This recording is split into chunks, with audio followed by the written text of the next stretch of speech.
Que la gracia de nuestro Señor y Salvador Jesucristo esté sobre cada uno de ustedes en este glorioso día que el Señor nos brinda. Hoy día jueves 5 del mes de mayo del año 2022.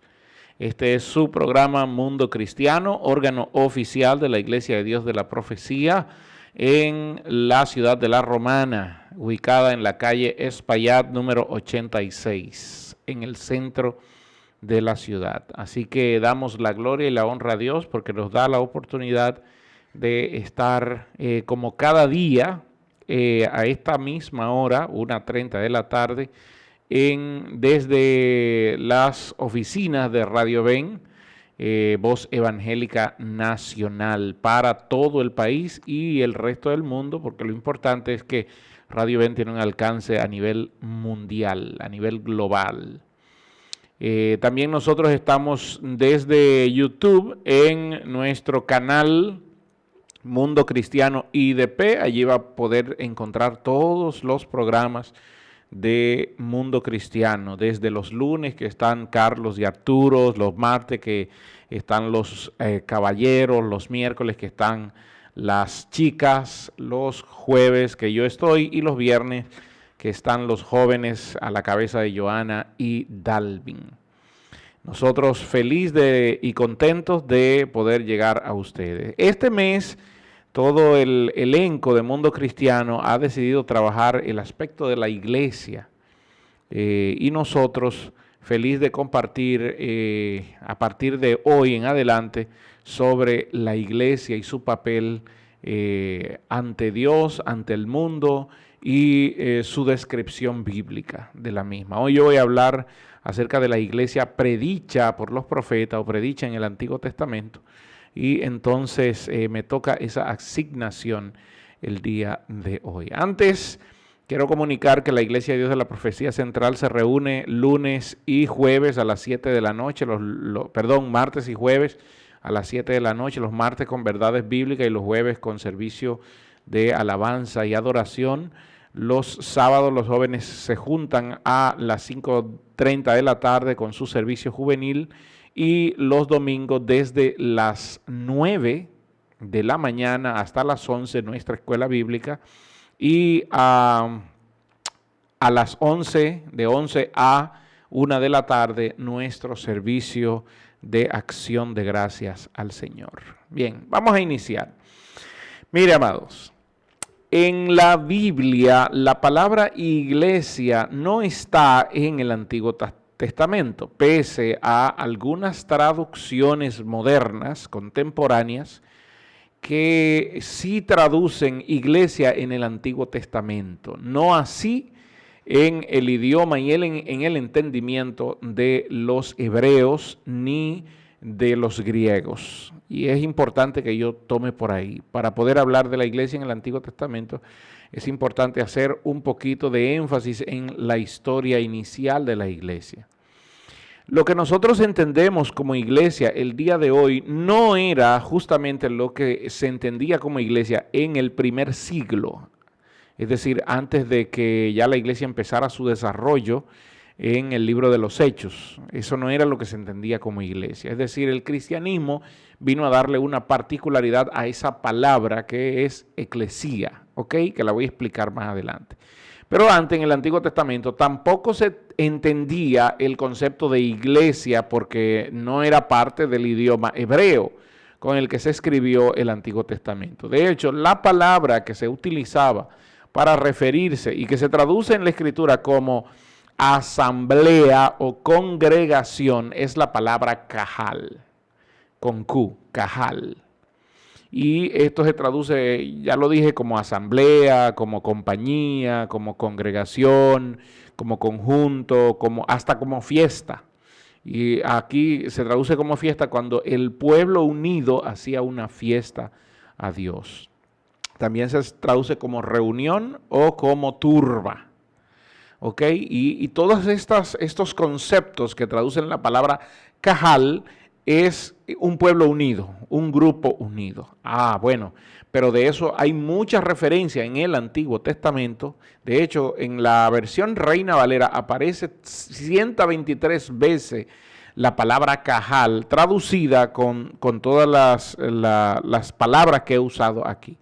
Pero se refiere a un pueblo unido. De hecho, cuando la Biblia habla de como un solo hombre, la palabra que se traduce allí es cajal. Cuando el pueblo se reunía y eran como un solo hombre, usa la palabra cajal, ¿ok? Que se refería básicamente a un pueblo unido, a todos unidos. Podría ser un pueblo unido para la guerra, o un pueblo unido para la alabanza, o un pueblo unido para la pelea, o un pueblo unido para escuchar la ley de Dios, o un pueblo unido, etcétera, etcétera. Pero se refería básicamente a un pueblo unido, ¿ok? Bien. Hay en escrituras donde la palabra cajal se traduce como congregación, y una de las escrituras donde se traduce como congregación es el Salmo 22:22. David hablando dice: anunciaré tu nombre en medio de mis hermanos, y aquí se refiere a en medio de Israel y en medio de la congregación, y aquí la palabra es cajal, en medio de la congregación te alabaré. Anunciaré tu nombre en medio de mis hermanos, que se refiere en medio de Israel, en medio de los israelitas, y en medio de la congregación te alabaré. ¿Ok? La traducción del lenguaje actual, la traducción del lenguaje actual, este salmo lo traduce como: cuando mi pueblo se junte, te adoraré en el templo. Yo les hablaré de ti y te cantaré alabanza. Cuando mi pueblo se junte, yo te adoraré en el templo. Y lo que se traduce allí como cajal es cuando el pueblo se junte. ¿Ok? Bien. Entonces, esta expresión de cajal se refiere básicamente a un pueblo unido. Y hay muchas referencias en el Antiguo Testamento. De hecho, esto es lo que se conoce como muchos tipos y sombras de la iglesia. La palabra cajal viene a ser prácticamente un tipo y sombra de una iglesia que se junta para adorar a Dios, así como lo es Israel. Es correcto entender que Israel es un tipo y sombra de la iglesia. Pastor, pero ¿Israel cuándo? Bueno, Israel en Egipto habla de un pueblo unido clamando a un Dios, clamando a su Dios. Segundo, Israel en el desierto. Ahora un pueblo unido siendo guiado por una columna de nubes y una columna de fuego en señal del Espíritu Santo que guía hoy al cristiano, o que guía a la iglesia, que dirige la iglesia. Y esto lo podemos ver como el Espíritu Santo guiando a la iglesia y los líderes siguiendo la guianza del Espíritu Santo, y en este caso los líderes representados por Moisés. También podemos ver a Israel caminando por el desierto. Israel caminando por el desierto, teniendo posibilidades, teniendo probabilidades de ayudarse mutuamente, de trabajar bajo una legislación. Bueno, así mismo es la iglesia caminando unido con un propósito, y ese propósito es llegar a la tierra prometida. Y también vemos la iglesia reflejada en el reino de David. David como un rey justo que servía a Dios, que alababa al Señor, y un reinado totalmente de paz. Eso es lo que debe ser representado en la iglesia. Y a eso es que se refiere la palabra de Dios cuando habla David en el Salmo 22:22, que dice que anunciaré tu nombre entre mis hermanos y en medio de la congregación te alabaré. Entonces, para la mentalidad hebrea, lo que ellos llamaban congregación, o lo que ellos llamaban cajal, se refería a un pueblo unido con un solo propósito. Un pueblo unido con un solo propósito. Entonces, pastor, ¿Israel estaba unido con un solo propósito? Bueno, ese era el significado de la ley. A eso venía la ley, a que el pueblo se uniera con un solo propósito, y era de rendir alabanza y culto a nuestro Dios al seguir la ley de Dios. ¿Para qué? Para que la ley de Dios les lleve a ellos a la tierra prometida. Pero logró el pueblo hacer eso, entonces Dios tuvo que buscar un plan B. Oí a alguien que me hablaba, la iglesia pasó a ser el plan B de Dios. No, no, no, hermano. Si nosotros entonces apoyáramos esta doctrina, entonces dijéramos que Dios es un Dios que no conoce el futuro, entonces Él no es omnisapiente, Él no es omnisciente. No, no, no. La iglesia en todo momento fue el plan A de Dios y lo manifestó en Israel. Cuando Él llama a Abraham y le dice a Abraham, en ti serán benditas todas las familias. Fíjense que le dice las familias de la tierra. Lo que le estaba diciendo es, en ti, Abraham, yo juntaré a todas las familias de la tierra. En ti voy a... Tú serás mi Gaal. Eso es lo que le está diciendo a Abraham. Tú serás mi Cajal, Abraham. Es decir, en ti serán juntas todas las familias de la tierra y porque te he bendecido, también ellos te bendecirán. A eso es que Pablo en el libro de los Romanos luego se refiere diciendo que en Abraham, cuando se hablaba de Abraham, hablaba de la fe de Abraham. Por eso Abraham fue justificado por su fe.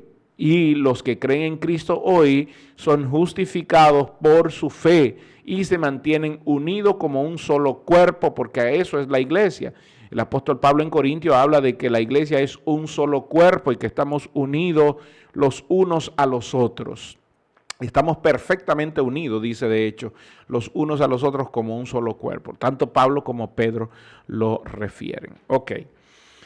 Ya en el Nuevo Testamento y para el habla griega no había una manera de traducir la palabra Cajal que no sea el pueblo, así era que se le llamaba, pero pueblo únicamente no identificaba a un pueblo unido en una sola mente, en un solo propósito y en un solo gobierno. Con la incursión de Alejandro Magno y las conquistas de Alejandro Magno, unos 250 años antes de Jesucristo, estoy ubicándome en la línea temporal antes de Jesucristo, es decir, justamente entre Mateo y Malaquías, que se conoce en la teología como los 400 años de silencio. 250 años, Alejandro Magno, un macedonio, decide conquistar al mundo, puesto que su padre no lo logró debido a que el padre había sido asesinado, el rey Filipos, así se le llamaba. Su hijo Alejandro Magno empieza a gobernar desde la edad de 16 años. A esa edad empieza a gobernar, muy motivado, claro, por su madre, y el hecho era que él quería conquistar el mundo. A medida que iba conquistando terreno, lo primero que hizo Alejandro, bueno, lo hizo su padre Filipos, fue que unificó a los griegos y se asume que por eso fue asesinado, porque unificó a los griegos. Recuerden que los griegos, las ciudades griegas son ciudades muy separadas la una de las otras, aparte de el archipiélago de más de 1000 islas que formaban el archipiélago griego. ¿Ok? Y cada archipiélago era gobernado por un rey. Es decir, en Grecia habían más de 1000 reyes. Y Filipos, el papá de Alejandro, lo primero que hizo fue unificar a los griegos en un solo hombre, Y a esa unificación empezó a llamarle eclesía. ¿Ok? Ok, perfecto. Alejandro toma el concepto de eclesía y a medida que iba creciendo su impronta, que iba conquistando más y más terreno y ganando más espacios hacia el oriente, entonces se vio obligado a que los terrenos conquistados él no podía tener el alcance, porque Alejandro, voy un poquito rápido porque quiero tocar estos puntos para dejar bien claro lo que es una iglesia, cuál es el trabajo, el papel de la iglesia, sobre todo en el Antiguo Testamento. En el Antiguo y en el Nuevo, porque si lo entendemos en el Antiguo, también lo entenderemos en el Nuevo. Alejandro va conquistando más y más terreno al oriente, tirando hacia Jerusalén, hacia las tierras de Asiria, hacia las tierras de Babilonia, conquista el Líbano, conquista toda la franja del Mediterráneo, la franja occidental del Mediterráneo, donde están Tiro, Sidón, llega a Jerusalén, la conquista, baja a Egipto, la conquista, Cuando Alejandro sigue en su impronta de conquistar parte de Arabia y de llegar a la India, se da cuenta de que su territorio ha sido demasiado grande y no puede un solo hombre gobernarlo. Así que envía un edicto diciendo que a las comunidades, las ciudades, debían escoger una persona escogida dentro de la sociedad, dentro de la ciudad, una persona que cumpla con ser un anciano, ser un hombre prudente, ser responsable y ser querido por la ciudad, y enviado para que forme parte del gobierno de Alejandro. Allí es cuando se junta entonces en un solo lugar todos esos representantes de cada uno de los pueblos que Alejandro había conquistado, de cada una de las ciudades que Alejandro había conquistado, de cada uno de los reinos que él había conquistado, y allí forman un gobierno. Y a ese gobierno, como lo hizo su padre anteriormente, le llaman eclesía. Ok. Eclesía quiere decir los llamados de afuera, es decir, no fue Alejandro que los escogió, sino que las propias ciudades, los propios reinados, lo escogieron y lo enviaron para ser parte de del conjunto de personas que iba a trabajar con Alejandro Magno. Ok. Viéndolo desde esa perspectiva, vamos bien. Ahora bien, Jesús toma la palabra eclesía cuando está hablando con Pedro y le dice, Pedro, no te lo reveló ni carne ni sangre, sino mi Padre que está en los cielos. Y yo te digo que tú eres Pedro, y sobre esta roca edificaré mi eclesía. Imagínense la sorpresa de los que estaban ahí, que ya tenían un entendimiento de la palabra eclesía, porque aquí es la primera ocasión donde se menciona la palabra eclesía o iglesia en el Nuevo Testamento. En el Antiguo Testamento se entendía perfectamente la palabra cajal, y dije que aparecía unas aproximadamente 123 veces. Y de hecho, los profetas la habían citado en varias ocasiones. Por ejemplo, déjame darle unos cuantos. Por ejemplo, Ezequiel citó la palabra cajal en Ezequiel 13:9. Miqueas citó la palabra cajal en Miqueas 2:5, cuando dice, por tanto, no habrá quien a suerte reparta las heredades en la congregación de Jehová. Ahí está. Jeremías en las Lamentaciones la cita, y también en el libro de Jeremías citó la palabra cajal. Es decir, era una palabra muy entendida. Salomón la citó varias veces en los Proverbios, David la citó varias veces en los Salmos, y en la Torá también fue citada en innumerables ocasiones. Es decir, ya en el Antiguo Testamento se entendía lo que significaba la palabra cajal, pero no tenían el entendimiento que nosotros tenemos hoy sobre esto, valga la redundancia. Tenemos hoy sobre esto, de que allí se estaba refiriendo a la congregación, al pueblo unido en un solo hombre, buscando una sola meta. Recuerden que el pueblo de Dios estaba buscando la meta, caminando por el desierto, y era llegar a la tierra prometida. Y mi pregunta es, ¿y la iglesia qué hace hoy? Todos juntos con la palabra de Dios para que éstas nos guíen hasta la tierra prometida, y esa tierra prometida es una tipología de Jesucristo. Es decir, el Espíritu Santo hoy nos está guiando hacia la tierra prometida, y es Jesucristo. Y para llegar a Jesucristo tenemos que vestirnos de Jesucristo. El novio está el novio está en las bodas esperándonos, pero nosotros tenemos que vestirnos de novia para poder entrar a donde está el novio esperándonos. Jesucristo es la tierra prometida, pero en este caminar del desierto nos estamos poniendo la ropa adecuada como pueblo de Dios para poder entrar a la tierra prometida. Esto es el Antiguo Testamento, lo estoy revelando. Ahora bien, ¿es la iglesia sí o no? Por lo tanto, Israel representaba a la iglesia. La tipología que se enmarca y las correcciones que Dios hace en los profetas se las está haciendo a la iglesia hoy, amados hermanos. Mire, las correcciones que Dios está haciendo de infidelidad, se le está haciendo a la iglesia el día de hoy. Todo lo que vemos en el Antiguo Testamento, por eso yo me asombro cuando oigo a gente predicar sobre el Antiguo Testamento y no se da cuenta que allí no está hablando de Israel, está hablando de la iglesia. No se da cuenta que cuando Dios llama a Israel, por ejemplo, en Oseas, que le llama adúltera, fornicaria, es a nosotros para que nosotros corrijamos nuestras maneras de ser. Que si queremos casarnos con el novio y estar con el novio para siempre, entonces tenemos que vestirnos del novio. Bien, Alejandro llama todo esto, forma su gobierno de personas que él prácticamente no conocían, pero eran personas honorables, pues el pueblo lo había elegido. Al día de hoy, Dios es quien elige sus ministros. No lo elige el pastor, no lo elige la cabeza de la iglesia, no lo elige la misma iglesia, sino es Dios que elige su ministro para que trabaje en la iglesia local. La iglesia, Israel pasó a ser el tipo de la iglesia, del Cajal, la eclesía pasó a ser, el Cajal pasó a ser el tipo de la iglesia del día de hoy en la cual estamos. Cuando Jesús usa la palabra, y allí yo formaré mi iglesia, pregunta, ¿sabían los que estaban ahí a qué se estaba refiriendo? ¿O se estaba refiriendo Jesús al tipo de iglesia que nosotros conocemos y entendemos el día de hoy? Una vez más, déjeme aclarar algo. Nuestra mentalidad es occidental. Recuerde que el occidente no existía cuando la Biblia fue escrita. El occidente no existía cuando Cristo vino, es decir, América no existía. Unos casi 1500 años después es que América empieza a ser América. Pero en el momento de Cristo, en cuanto se escribe, no se escribió teniendo América en cuenta. Por lo tanto, nosotros a veces damos una explicación desde la mentalidad occidental que tenemos y no miramos hacia el oriente.